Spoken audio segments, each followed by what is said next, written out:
Assalamualaikum warahmatullahi wabarakatuh. Ila hadrati Sayyidina wa Habibina wa Syafi'ina Muhammadin sallallahu alaihi wasallam, wa ila arwahi abaihi wa ikhwanihi minal anbiya'i wal mursalin, salawatullahi wa salamuhu alaihi wa alaihim ajma'in, wa ala ali kulli wa sahabati wal qarabati wa tabi'in wa tabi'in tabi'in bi ihsanin ila yaumiddin, wa ila arwahi walidina wa muallimina wa dzawil huquqi alaina ajma'in, wa khususan ila hadrati al-alim al-alamah Al-Syekh Abu Abdullah Husain bin Muhammad Nasir bin Muhammad Taib Al-Mas'udi Al-Banjari. Syaikhulillah lahumul Fatihah.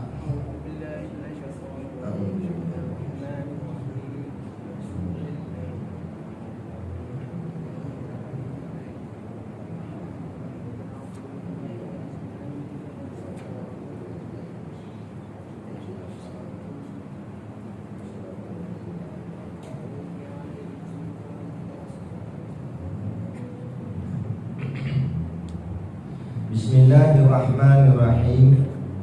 Alhamdulillahi rabbil alamin, wassalatu wassalamu ala ashrafil anbiya'i wal mursalin, Sayyidina Muhammadin wa ala alihi wa sahbihi ajma'in. Subhanaka la ilma lana illa ma 'allamtana innaka antal alimul hakim.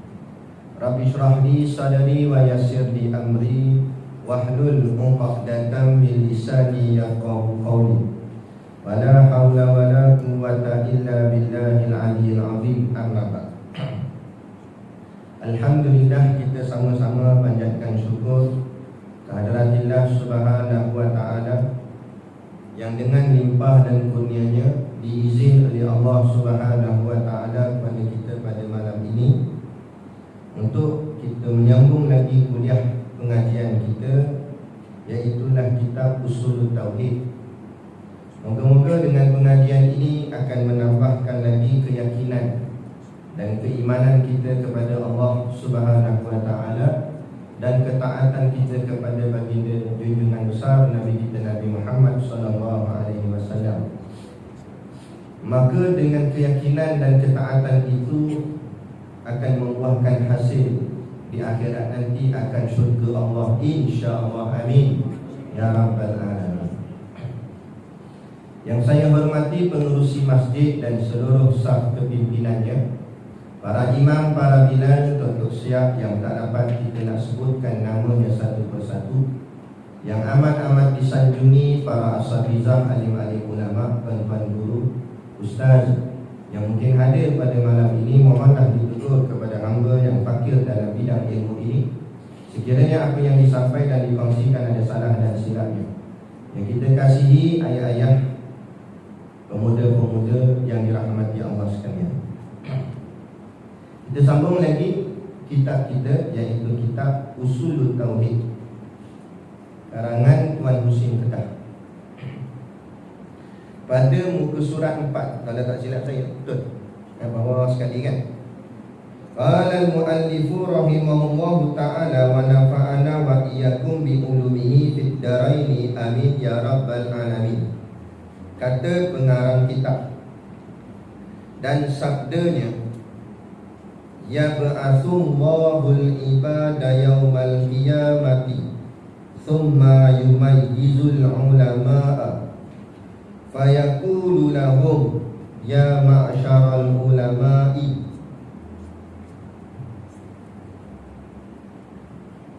inni lam ad'u ilmi fikum la mu'adzibakum idhabu faqad ghafartu lakum.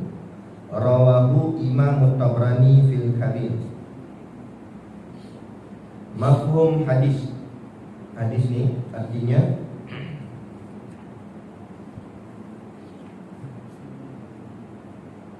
menghidup oleh Allah akan segala hamba pada hari kiamat kemudian membeza ia akan segala ulama, maka berfirman ia bagi mereka itu, hai segala ulama, bahawasanya aku hantar akan ilmu aku pada kamu, kerana aku hendak menyiksa akan kamu, tetapi kerana memulia akan kamu, berjalan oleh sekalian kamu kepada syurgaku, maka sungguhnya telah aku ampun bagi kamu.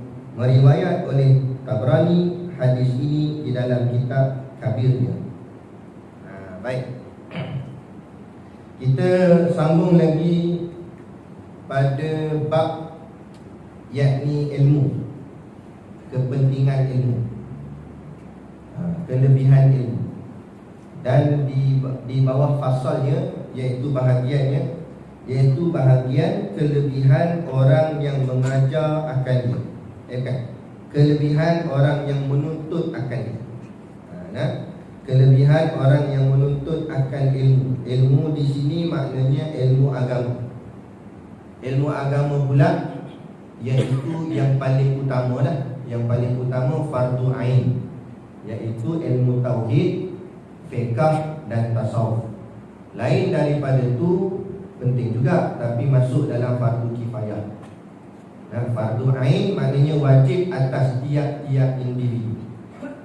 Kalau fardu kifayah wajib tapi memadai, ada orang dah buat dalam satu karya, maka yang lainnya jadi sunat sahaja. Sebagai contoh, ilmu tajwid. Kita ngaji ilmu tajwid kan, idgham ma'al gunah, idgham bila gunah, ikhfa hakiki dan bagai-bagai itulah hukum-hukum tu. Itu hukumnya ilmu tu fardu kifayah. Fardu kifayah ni maknanya dalam satu kampung kita ni, kawasan kita ni, qaryah masjid ni lah. Dalam kawasan qaryah masjid ni, kalau tak ada seorang pun mahir dalam ilmu tajwid, semua dosa. Semua sekali dosa. Tapi kalau ada seorang je mahir dah, tak apa dah. Maka yang lain tu kalau dia nak ngaji, jadi sunat saja hukum tu. Sebab apa? Sebab ada orang reti dah. Mana ada satu orang yang dia boleh tegur orang kalau tajwidnya salah. Maknanya sebab dia reti, sebab dia ada ilmu. Dia seorang tak apa dah. Tapi kalau mati dia, pastikan ada pengganti dia. Kalau tak, dosa balik. Sebab dia mesti ada. Itu panggil fardu kifayah. Tapi kalau namanya fardu ain, tiap-tiap orang, setiap orang, kullu, mana setiap, tak kira siapa, baik lelaki, baik perempuan, baik muda, baik tua, baik kecil, baik besar, baik sihat, baik sakit, tak kira siapa-siapa pun, maka dia kena mendalami tiga ilmu ni, tauhid, fiqh, tasawuf. Kalau dia tak mendalami, orang lain yang mengaji dah tak ada masalah. Yang tak mengaji tu tanggung dosa. Dia seorang tu tanggung dosa. Ada pandangan yang agak syadid. Syadid ni maknanya keras. Ada pandangan ulama yang sedikit keras. Dia kata siapa yang tidak mengaji ilmu fardu ain masa hidupnya, tauhid, fiqh, tasawuf ni, maka segala tingkah lakunya berdosa. Dosa habis. Tiap saat dosa, tiap detik dosa. Dosa saja sepanjang hidup dia. Sebab apa? Sebab dia meninggalkan kewajipan. Talabul ilmi faridatun ala kulli muslim. Tuntutlah ilmu wajib atas tiap-tiap orang Islam. Macam kita selalu sebut hadis, al-ilmu imamul amal. Ilmu itu imam kepada amal. Semayang kita bangun dah, tak tinggal semayang, tapi semayang baru amal. Ilmu lebih depan daripada amal. Maka ilmu lebih berat daripada amal. Sebab itu boleh melambatkan sedikit waktu solat kerana mendahulukan majlis ilmu. Ada dalil. Bukan saja-saja melambatkan isyak, tu ada dalil. Kadang-kadang kita lambatkan sedikit waktu isyak, pukul 9.30 ke sebagai contoh, untuk guru mengajar ceramah, kuliah ke, baca kitab. Jadi lewat sikit, saya kata pukul 9.30 sampai pukul 12 pun boleh lagi. Kerana apa? Kerana yang diajar pada waktu itu adalah kewajipan yang lebih utama, iaitu menuntut ilmu. Kata apalah Ustaz, semayanglah lagi utama. Betul, semayang tu utama. Tapi bagaimana nak mengesahkan semayang kalau tak menuntut ilmu? Kalau tidak dengan ilmu, macam mana kita nak yakin semayang kita tu betul? Nah, macam mana kita nak tahu? Ada orang sembahyang sengit kepala, ada orang sembahyang dan kiblat tak tahu mana, pandang sana, ada pandang sini. Dan mana satu yang betul? Yang betul yang ada ilmu. Maka sebab tu ilmu tu penting. Bila ada ilmu, baru mengesahkan akan amal ibadat. Tak ada ilmu, dikhawatiri amal ibadatnya rosak. Jadi itu menjadi keutamaan. Maka dalam kitab kita ni, Syekh kita ni, Tok Guru kita ni, dia mendatangkan satu hadis Nabi yang menceritakan kepada kita tentang kelebihan orang yang menuntut ilmu agama. Katanya, dan sabdanya, maksudnya sini Nabi SAW, ya ba'athullah. Ba'atha tu makna bangkit, dibangunkan. Ya ba'athullah maknanya dibangkitkan Allah atau dibangunkan Allah, atau juga dengan kata lain menghidup oleh Allah. Maknanya Allah akan hidupkan. Dan bila berlaku kiamat, semua pakat mati belaka. Itu dia sangka kala dibangunkan semua. Ini dihidupkan Allah kembali. Al-ibadah, yakni akan segala hamba-Nya, ibad. Kalau abdun seorang, ni jamak al-ibad. Al-ibad artinya ramai, hamba-hamba-Nya. Semua hamba-hamba Allah bangkitkan waktu itu, hidupkan. Tak kira yang beriman atau yang kafir. Yaumal qiyamah, pada hari kiamat. Summa, kemudian, maknanya kemudian setelah Allah bangkitkan semua hamba-hamba-Nya, apa yang berlaku?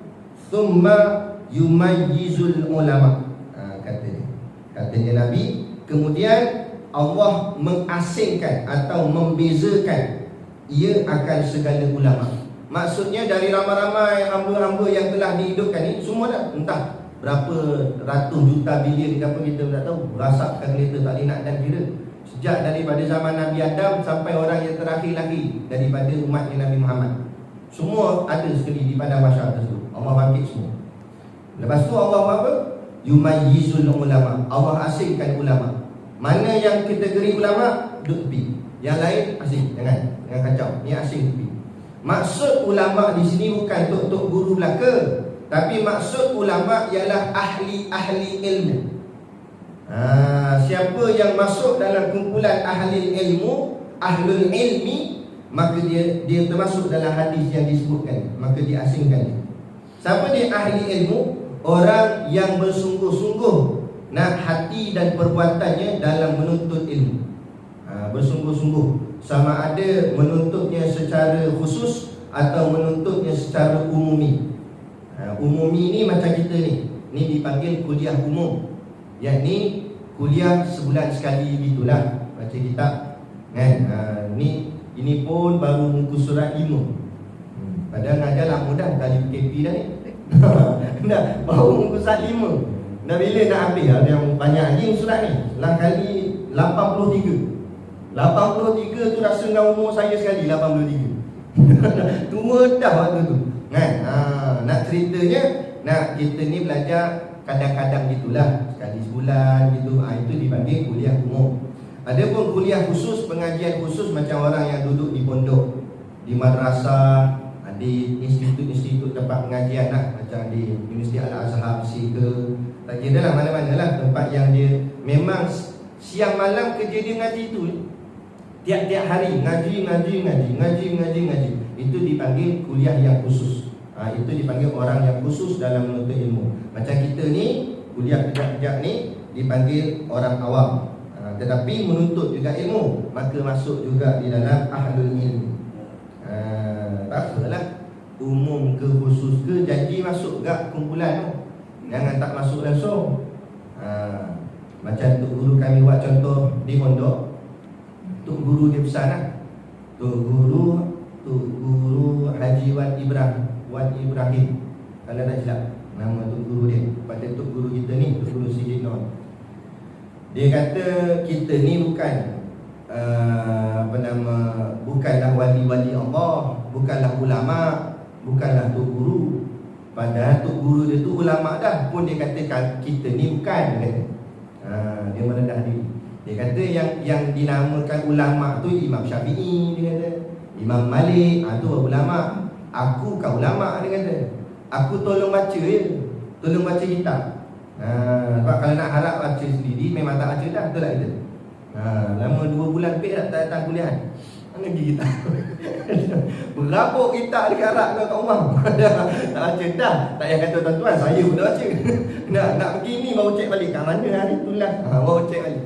Macam itulah kita ni hidup. Jadi hidup kita ni kena buat jadual. Bila ada jadual baru kita ikut. Kalau tak, dipayahlah hidup kita ni. Begitulah. Tapi kalau ulama memang dia teratur dah hidup dia. Tapi dia kata tak apalah, kita bukan ulama, kita bukan ahlinya, kita bukan tok guru, kita bukan ulama, bukan wali. Tetapi paling-paling tidak kita jadi ahli member dia, ahli kelab dia, ahli kumpulan dia. Macam masjid lah. Yang hadir ni bukan semua ahli jawatan kuasa masjid tu. Kadang orang biasa tak ada apa pun. Bila masjid buat mesyuarat ahli jawatan kuasa, nama kita tak kena panggil lah, sebab AJK je yang dipanggil, Musi, Tok Imam dan sebagainya. Tapi bila buat mesyuarat agung, nama kita masuk sekali tak? Masuk. Sebab apa? Sebab kita ahli karya, ahli masjid. Gitu juga. Kalau wali-wali buat mesyuarat, memang nama kita tak kena panggil. Kenapa aku tak kena panggil untuk wali mesyuarat? Untuk wali mana? Untuk wali mana ada kena panggil? Tak apalah, bukan bahagian kita.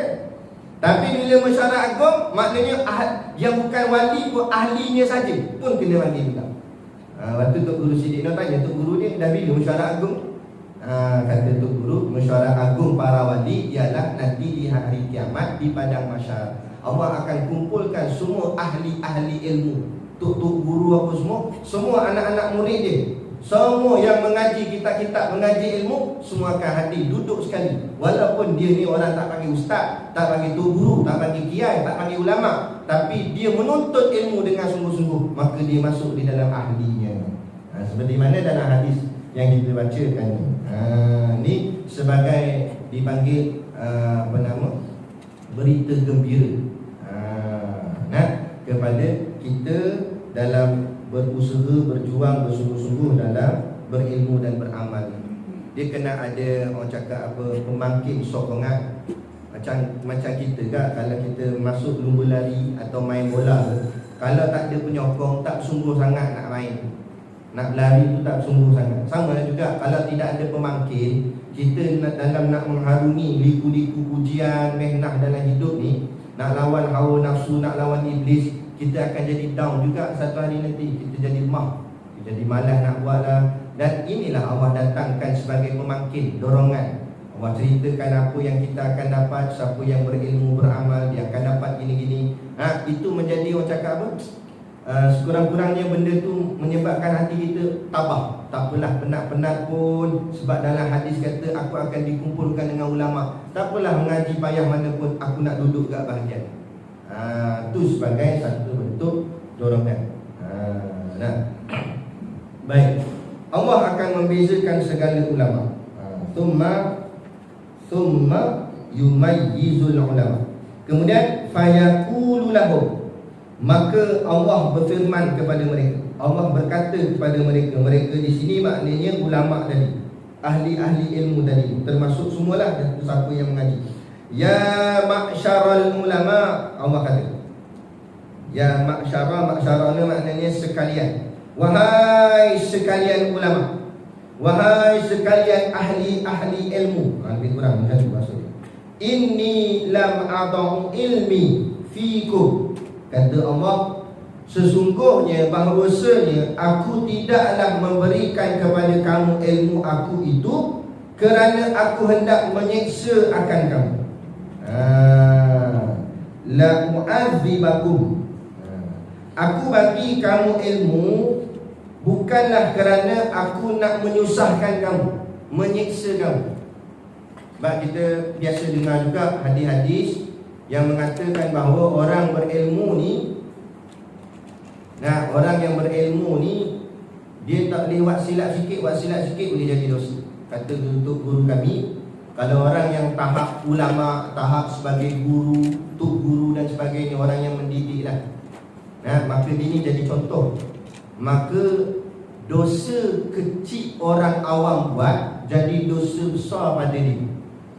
Faham tak? Orang awam, orang biasa, orang yang bukan menuntut ilmu, dia buat dosa kecil. Kalau ulama buat dosa tu juga jadi besar, bukan kecil, jadi besar pada dia. Apatah lagi kalau buat dosa besar.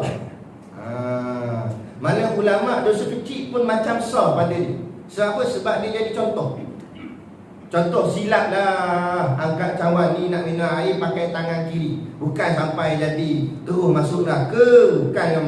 Bukan sama taraf macam makan babi. Tak lah. Tapi dengan minum tangan kiri tu adab tak elok. Kemudian yang buat tu ulama buat, maka jadi dosa besar pada dia. Ibaratnya kata ulama.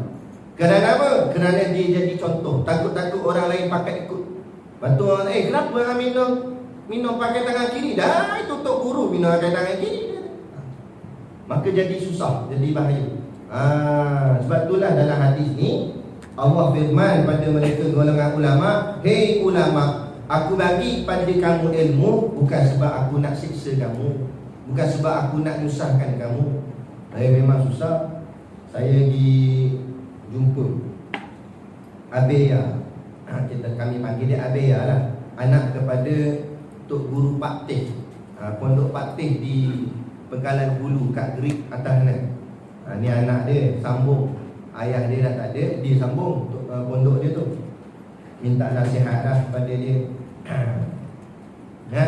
Dia kata kita kena jagalah. Dia kata ulama yang mendidik ilmu agama ni dia kena jaga. Yang mengaji bukan cakap yang mendidik saja, yang menuntut pun. Sebab dia jadi cerminan pada orang lain. Lagi-lagi pula kita duduk di dalam satu jemaah yang bernamakan Islam. Tak kira lah parti Islam ke, kumpulan-kumpulan nama Islam ke, ahli masjid, ahli karya masjid, yang ada nama tu dalamnya ada nama Islam. Maka hati-hati setiap tingkah laku dan perbuatan itu, kerana dia akan jadi celaan orang. Bila kita buat silap sikit, ahli masjid apa gitu, jadi fitnah. Jadi yang rosak bukan dia seorang, semua kena. Macam kalau ustaz buat silap, apa jenis ustaz ni lah ustaz zaman sekarang. Ni lah ustaz zaman sekarang. Dia pukul habis semua ustaz. Ustaz yang elok rangai pun kena juga. Sebab perbuatan dia seorang. Lepas tu kita tegur para da'i, pencetus rumah ke, tak kira apa nama lah, jenis selebriti masuk TV punya. Jaga adab-adab, izzah ulama', izzah orang yang menuntut ilmu, kena jaga. Pakaiannya ada adab, cakapnya ada adab. Ni gaya tocang rambut ni macam pokok kelapa atas ni. Mana sebut saya satu nama ulama yang berfashion begitu. Memanglah tak jadi haram, tapi syiar tu, izzahnya tu hilang. Maruah ulama. Lepas tu Tok Guru tu dia tegurlah juga. Dia kata kita ni memanglah ikut hati ni manusia biasa, teringin juga kekayaan. Tapi bila kita jadi barisan asatizah, ahli-ahli ulama, ikut jalan ni, kita kena menggayakan hidup sederhana. Ini dia kata anak murid pergi ngaji masjid, naik motor kapcai, tongkat tak ada, main sandal kot dia. Lampu tepuk kepala 4 kali baru nyanyi. Nombor plate tak payah kata, dah terbelah 2 lama dah, sebelum PKP ni. Makna anak murid naik motor kapcai. Tok Guru yang mengajar Al-Fat, saya nakal ayat dia, bukan saya beli mana-mana. Dia kata Tok Guru naik kereta hebat. Dan macam mana nak mendidik anak murid kepada qanaah, zuhud dan sebagainya.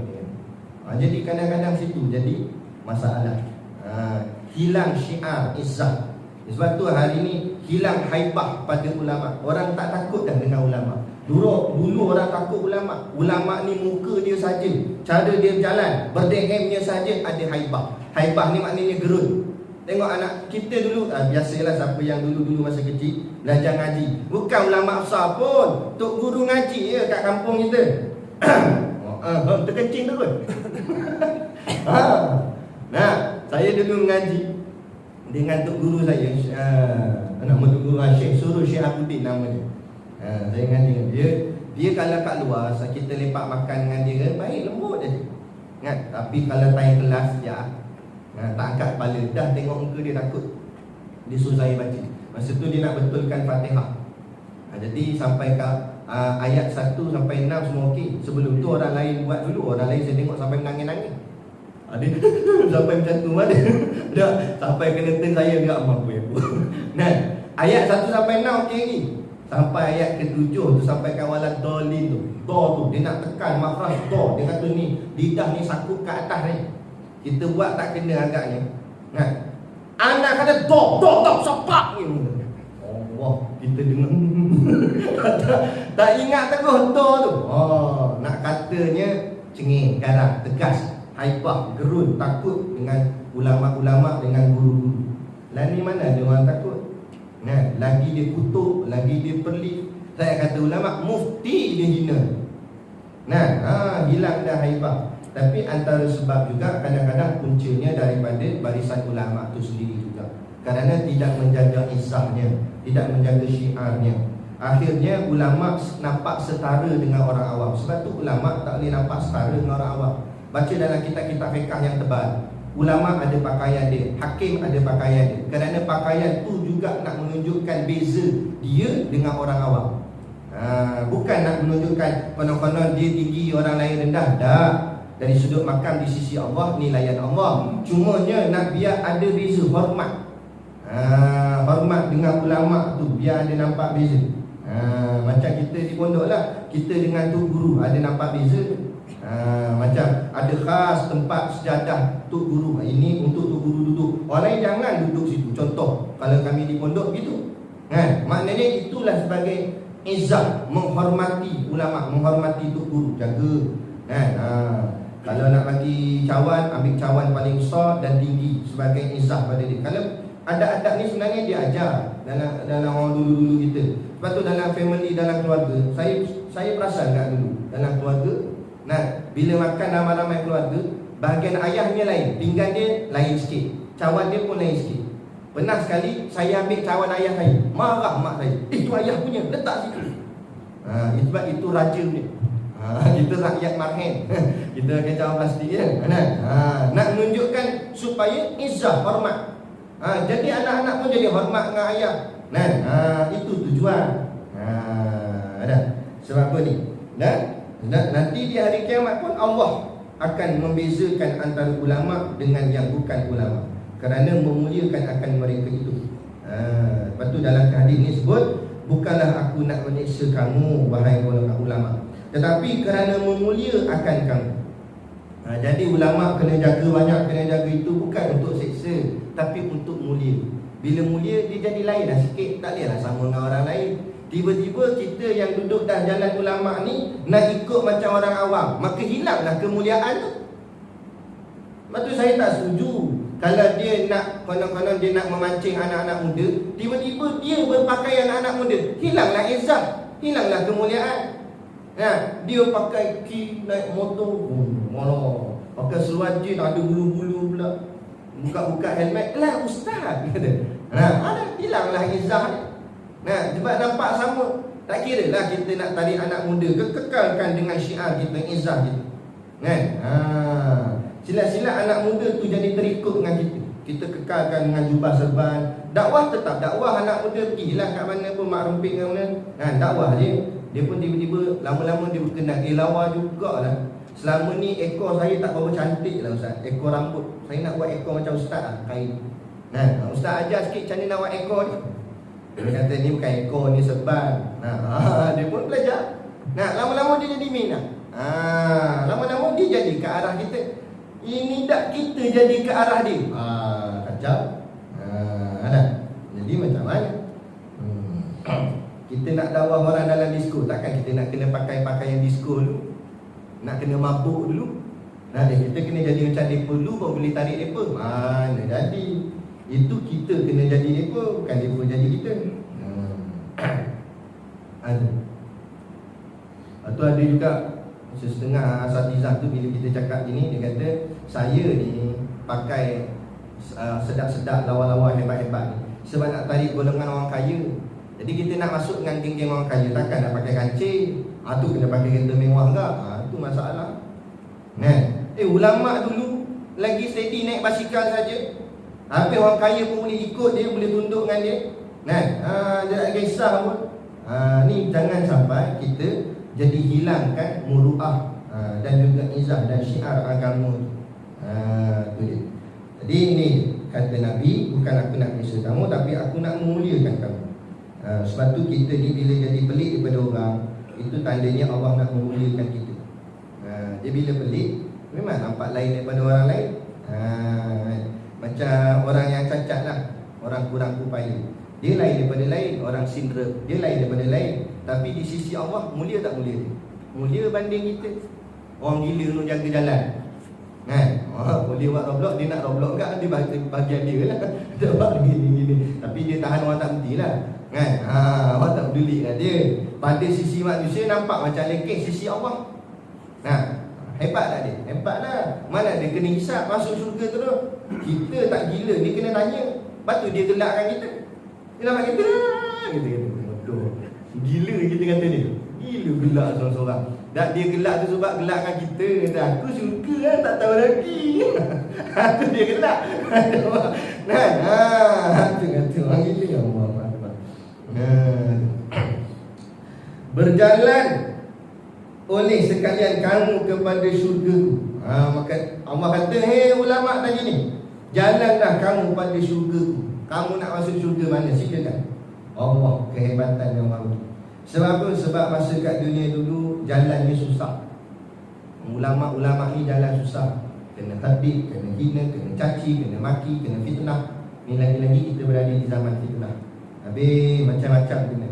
Kena tuduh itu ini, cakap salah, tak cakap salah. Habis ada je orang tak puati dengan cara-caranya ulama.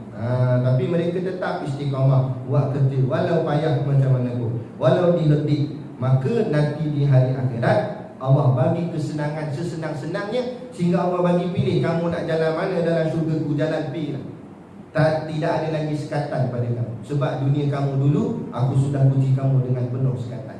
Sebab tu ghalibnya kata ulama, kata guru kami, ghalibnya, kebiasaannya, siapa yang hidupnya masa di dunia dulu susah dengan agamanya, maka insya-Allah senanglah dia nanti di hari akhirat. Tapi kalau hidup kat dunia ni dia bersenang-senang dengan agamanya, dikhawatiri susah dia nanti di hari akhirat. Macam mana? Maksud bersenang-senang dengan agama masa kat dunia, dia buat tak kisah agama jadi apa, dia buat tak peduli. Tak semayang, tak peduli. Anak tak semayang, tak peduli. Bini, anak perempuan tak tudung, tak tutup aurat, dia buat tak kisah. Yang penting makan cukup, gaji cukup, duit banyak. Tu dia fikir. Dia bersenang dengan masalah agama. Apa nak jadi tak peduli langsung. Masjid kampung dia nak sampai tiang sengit pun dia tak peduli. Atap bocor dia tak derma, nak bubuh apa ke, nak bantu ke, tak ada. Dia buat tak peduli tentang agama. Dia tengok agama makin susah, masyarakat kampung dia makin teruk, nak makin gejala, makin sosial makin teruk, nak dia buat tak ambil peduli. Langsung tak pernah nak fikir macam mana nak selamatkan umatnya, macam mana nak selamatkan agama ni. Dia tak ambil peduli. Bila dia tak ambil peduli, mana dia bersenang-senang dalam urusan agamanya di dunia, maka Allah akan menyusah-nyusahkan dia nanti di hari akhirat.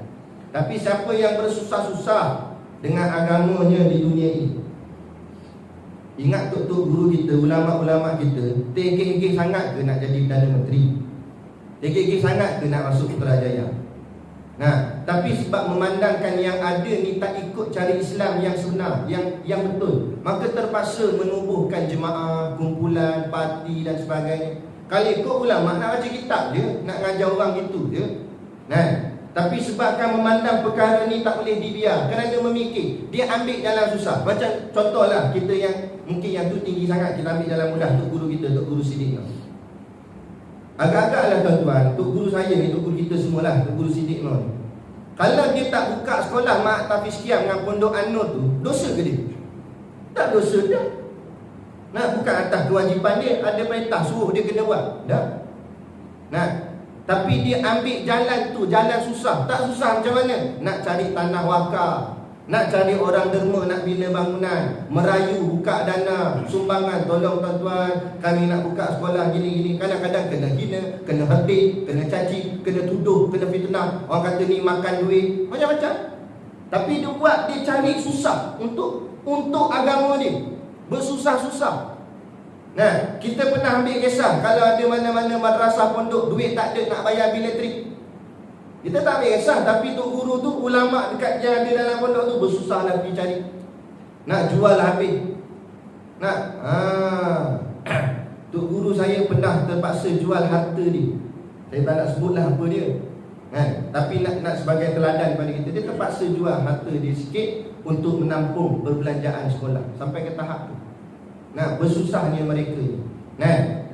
Inilah jalan dia. Bila mereka bersusah-susah, maka nanti dia hari akhirat bersenang-senang. Kadang kita peliklah, kita tanya, Tok Guru kenapalah Tok Guru bersusah-susah sangat untuk kami ni? Tak apalah, kami tak ada makan, kami pandai lah pergi cari. Kenapa Tok Guru yang bersusah carikan dana untuk nak tolong ni anak-anak murid, nak bagi makan, nak itu, nak ini? Dia tak kutip yuran ni. Pondok dia daripada dulu saya masuk sampai lah. Dan hampir kat 7 tahun. Tahun ni kalau dapat buat sambutan ulang tahun, tahun ke-8 lah pondok tu. Tak pernah kutip yuran satu sen pun. Kami je, kami tubuhkan persatuan pelajar-pelajar pondok Ustaz Siddiq, kami buat tabung sebab nak bantu Tok Guru untuk bayar bil elektrik. Buatlah tabung sikit-sikit, siapa nak ulur kita bagi kat Tok Guru untuk bayar bil elektrik. Tapi dia tak pernah minta. Dia cuma cakap dalam kuliah, dia kata saya tak minta duit. Saya cuma minta kalau saya mati esok, jangan tinggalkan nama saya dalam doa kamu. Tu je, tolong doakan saya. Itu saja dia minta. Dia tak minta duit dan sebagainya. Dia sanggup susah. Kita tanya kenapa Tok Guru sanggup susah? Lupanya inilah hadis dia.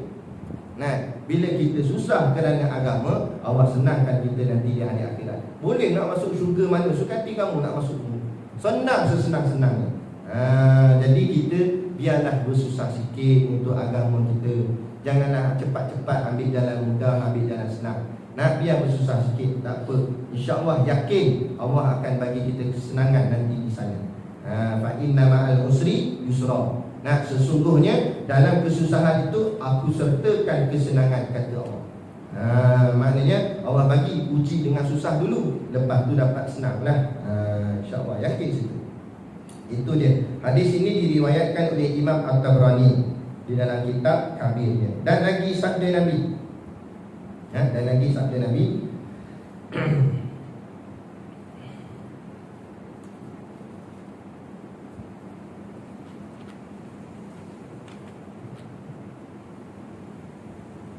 Man ja'ahu malakul mauti wa huwa yatlubul ilma liyuhyiya bihil Islam fa bainahu wa bainal anbiya darajatun wahidatun fil jannah atau kama qala. Ini tak disebut akan riwayat hadis ni siapa. Tapi maknanya arti hadis ini, barang siapa datang akan dia oleh malakul maut, malaikat maut lah, pada hal di dalam menuntut ia akan ilmu supaya menolong ia dengan dia akan Islam, maka adalah antaranya dan antara segala anbiya darjat yang satu di dalam syurga. Ini lagi kabar gembira kepada orang yang menuntut ilmu agama. Kata Nabi, man ja'ahu, man maknanya barang siapa, ja'a datang, hu-nya, man ja'ahu barang siapa datang olehnya akan dia itu malakul mauti, malaikat maut. Maksud datang malaikat maut ni bukan datang nak raya, maksudnya nak ambil nyawa lah. Bila hadis tu kata datang malaikat maut, maknanya ambil lah. Tak ada datang malaikat maut saja-saja nak tanya khabar, tak ada dia. Jadi datang malaikat maut maknanya maut lah. Wa huwa yatlubul ilma, sedangkan dia di dalam menuntut ilmu. Bukanlah masa dia tengah mengaji ni, maknanya dia dalam tempoh menuntut ilmu. Tempoh tu maksud bukan mesti dalam kelas, maknanya dalam keadaan waktu tu suasana dia sedang menuntut ilmu. Macam orang ngaji pondok ke ngaji tafiz kan, dia sedang menuntut ilmu, waktu tu malaikat maut datang cabut nyawa ni. Mati. Apa dia dapat? Liyuhyiya bihil Islam, tapi dengan syarat. Lam di sini, li di sini ialah li bi syartin. Li maknanya dengan syarat. Maknanya li di sini li dengan syarat. Syaratnya yuhyi, makna menghidupkan, bihi dengannya akan Islam. Maknanya tujuan dia mengaji sebab nak menegakkan Islam. Kalau tak ada liyuhyiya bihil Islam, tak masuk dalam hadis. Kalau dia mengaji bukan sebab nak tegakkan Islam. Dan apa mengaji? Mengaji jauh sampai ke Mesir ni. Oh, sebab supaya balik orang panggil aku budak Mesir. Supaya dapat kerja. Yang tu bukan liyuhiya bihil Islam. Nah, tapi kalau kerana nak menegakkan Islam, kerja tak salah, nak jadi mufti tak salah. Tapi biar niat ambil jawatan sebab nak tegakkan Islam. Jadi mufti sebab nak tegakkan Islam. Nah, jadi menteri agama sebab nak tegakkan Islam. Pegang jawatan apa pun bukan salah, jawatan tu dunia pada asalnya, tapi dengan tujuan akhirat, maka jadi akhirat akan dia. Tujuan liyuhiya bihil Islam, kerana nak tegakkan Islam. Tak yang kata jauh menteri agama mufti bagat. Ni nak jadi penceramah. Kalau niat kerana sebab nak duit masjid, duit sampul. Kalau niat supaya famous, orang panggil dia ustaz, habis. Itu nak jadi dunia. Jadi nak mengumpul dunia. Itu bukan liyuhiya bihil Islam, tu liyuhiya bihil dunia. Dia nak menghidupkan dunia ni, nak kumpul harta. Lepas tu demand. Orang nak panggil ceramah, letak sampai ribu-ribu. Nak apa sampai ribu-ribu? Bunyi dah, kejut. Tempoh sama, betul tak? Yang ceramah ribu-ribu tu, dia ceramah berapa lama? Dia ceramah sampai 18 jam. Dah 1 jam juga.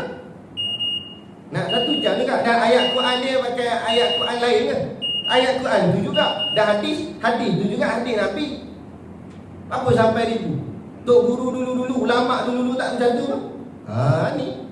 Jadi itu dah dalam sudut, itu dah jadi niat kerana nak mengumpul harta dia. Habis kita nak liyuhiya bihil Islam, kerana nak tegakkan Islam, nak hidupkan Islam. Tengok keadaan Islam sekarang makin punah. Jadi itulah tujuan kita mengaji, sebab kita nak tolong Islam ni balik. Kita nak bantu supaya Islam ni jadi elok. Ataupun contoh dalam keluarga kita ni jauh daripada Islam sampai semayang, tak erti apa, tak erti. Kita pun sebagai anak, kita ambil jalan lah. Kita tinggalkan keduniaan, kita tinggalkan. Kalau ikutkan, kita layak dah masuk universiti. Sebab pandai lah, sebagai contoh, kita pun tak nak masuk universiti, nak mengaji agama lah. Sebab nak tolong agama aku ni dalam keluarga aku. Keluarga aku agama pun tak erti. Sebab tak ada seorang memahami agama. Apalah aku ambil jalan ni kan. Itu dikira liyuhiya bihil Islam. Dia masuk dah. Maka apa jadi pada dia ni? Fa bainahu wa bainal anbiya. Maka dia, di antara dia dengan nabi-nabi, dia dengan nabi-nabi, sebagai contoh, darajatun wahidatun, satu darjat. Dia dengan nabi-nabi seangkatan.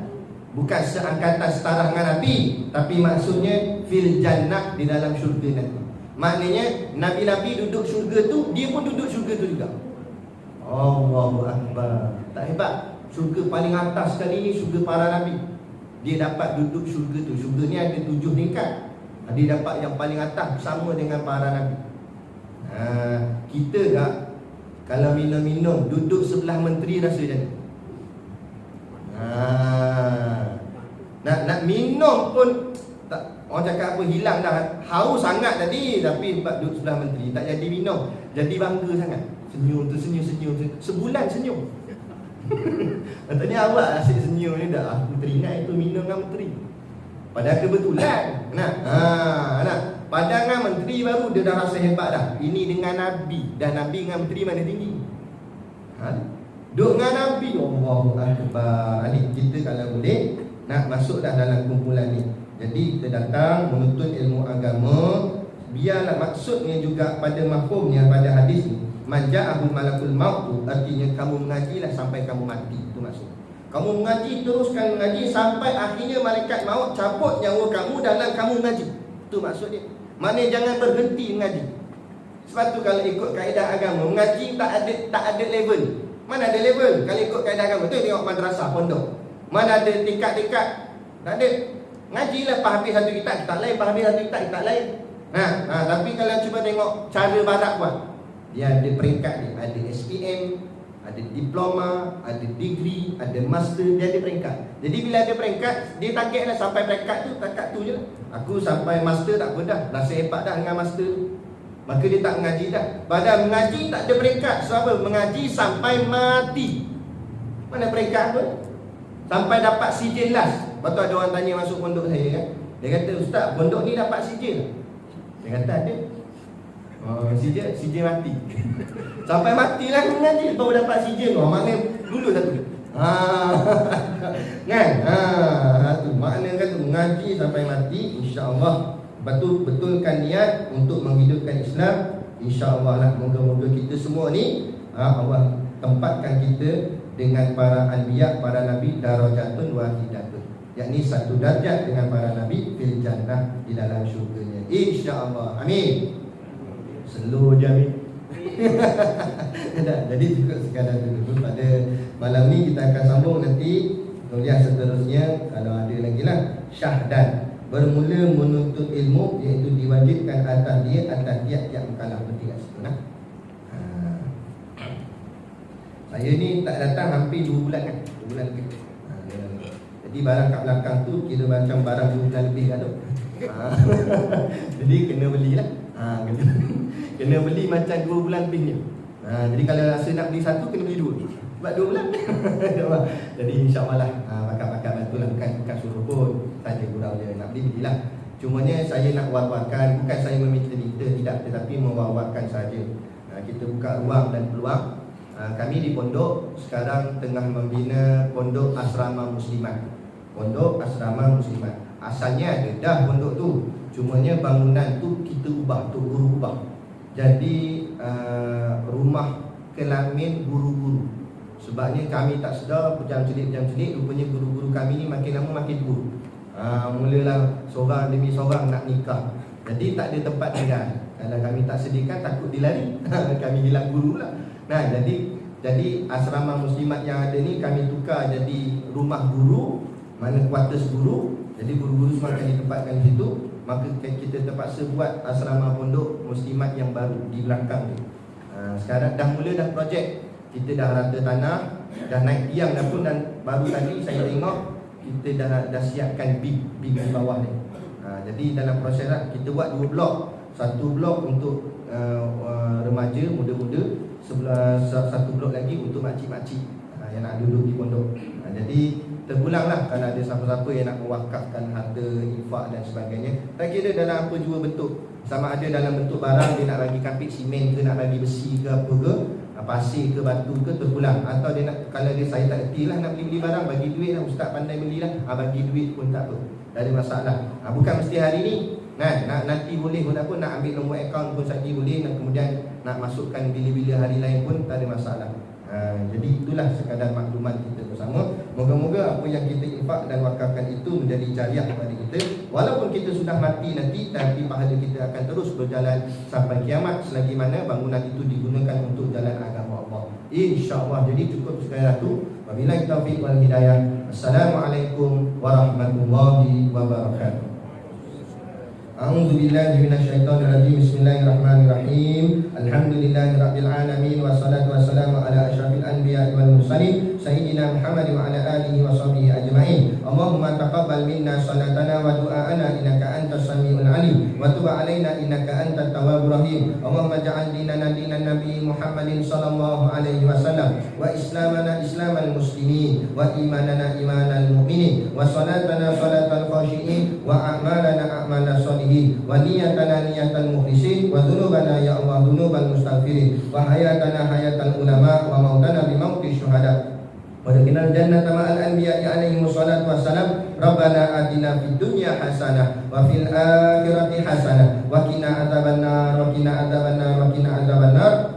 Sallallahu ala khalqihi sayyidina Muhammad wa ala alihi wa sahbihi wasallam. Subhana rabbika rabbil izzati amma yasifun, salamun ala mursalin walhamdulillahi rabbil alamin. Amin ya rabbil alamin. Takbir. Allahu akbar.